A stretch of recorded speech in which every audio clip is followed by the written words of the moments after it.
In this video, I'm going to show you real quick how to reset the oil life indicator on a 2023 Ford Edge.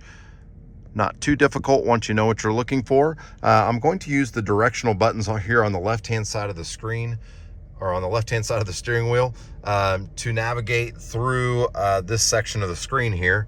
I'm going to press the left button, and when I do, it's going to pop up with a menu that looks like this.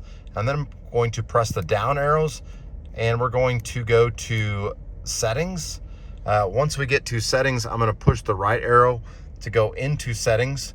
And then I'm going to press the right arrow a second time to go into vehicle. And then up and down to get to oil life. I'm going to hit the right arrow again. And then to reset it, I'm just going to push and hold that OK button. Sorry if you can't see it very well there, but I'm going to press and hold that. And you'll see it says resetting, and now the oil life has been reset to 100%.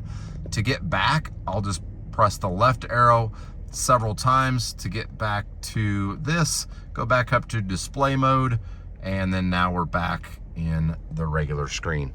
If you thought this video was helpful, give it a like, comment with any comments, and subscribe to help us make more videos just like this. Thanks for watching.